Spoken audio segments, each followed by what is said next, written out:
ताहिर नानी के घर कुछ दिनों की छुट्टियों पर आया था। खेलकूद के दौरान वो बहुत ही प्यारी खूबसूरत और नीले रंग की तितली के पीछे एक खतरनाक जंगल में निकल गया। जंगल निहायत ही सुनसान और घिना था। अचानक ताहिर को एहसास हुआ कि वो जंगल में खो गया है, और फिर अचानक इसकी अनख लग गई और वो सो गया। जब ताहिर की आँख खुली तो जंगल मुकम्मल तब्दील हो चुका था। रंग बिरंगे दरख्त, झील, खुशबूदार हवा और आसमान पर उड़ती छोटी छोटी परियां। तितली ने ताहिर को बताया कि वो परियों के जहान में आ चुका है, और साथ में ये भी बताया कि सिर्फ ताहिर ही उसको देख सकता है। तितली ताहिर को एक खूबसूरत झील पर ले गई, जहाँ परियों की रानी रोशना ने उसे 3 जादुई मोती दिए। हर मोती एक ख्वाहिश पूरी कर सकता था, लेकिन एक शर्त के साथ। हर ख्वाहिश का असर हमेशा शैतानी और ख़तरनाक होनी चाहिए। अगर ताहिर ने ऐसा किया तो उसको मज़ीद मोती भी मिलेंगे, अगर ऐसा ना हुआ तो इसको नुकसान भी पहुंच सकता है। ताहिर एक सादा, सच्चा और ईमानदार सा लड़का था। इसको बहुत ज़्यादा अहम ख्वाहिशात की कोई ज़रूरत नहीं थी।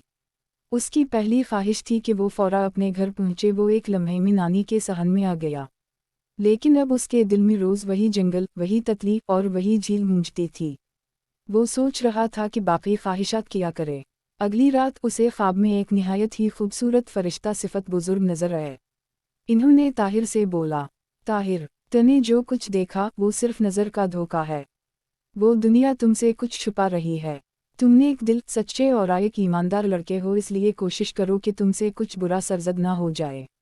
ताहिर की अनख खल गई। वो बैठकर सोचने लगा कि आखिर क्या माजरा है। फिर इसने फैसला किया कि वो सुबह जंगल में दोबारा जाएगा। अगली सुबह ताहिर वापस जंगल गया। वो देखकर हैरान हो गया कि वहाँ सब बदल चुका था। ना तितली, ना परियां, ना झील, सिर्फ एक खुश्क दरख्त जिसकी छाल पर एक निशान बना था। ताहिर ने दूसरी ख्वाहिश की मदद से वक्त पीछे ले जाकर इस लम्हे में खुद को पहुंचाया जहां वो परियों से मिला था। इस बार उसने गौर से देखा तो झील के नीचे एक काली रोशनी फैल रही थी, जैसे कोई खौफनाक चीज़ कैद है। तभी परियों की रानी ने उसे असल राज बताया। वो तितली दरअसल एक नाफरमान साया थी, काला जादूगर जो कि बहुत मकार और ख़तरनाक था। इस दुनिया पर हुकूमत करना चाहता था। हमने इसे कैद कर दिया, लेकिन वो अब तुम्हारे ज़रिए वापस आना चाहता है। अगर तुम शैतानी ख्वाहिशें करोगे तो वो वापस लिख जाएगा। अब ताहिर के पास सिर्फ एक आखिरी मोती बचा था और एक फ़ैसला। वो कॉलेज जादूगर को मुकम्मल ख़त्म करेगा। ताहिर ने एक नेक दिल बच्चे की तरह वो आखिरी मोती काले जादूगर को हमेशा के लिए कैद करने में इस्तेमाल कर दिया।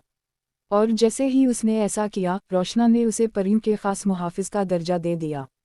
अब वो परियों की दुनिया हमेशा के लिए ताहिर के दिल में है, लेकिन कोई और उसे कभी नहीं देख सकता, क्योंकि ताहिर ने उसकी हिफाजत की थी।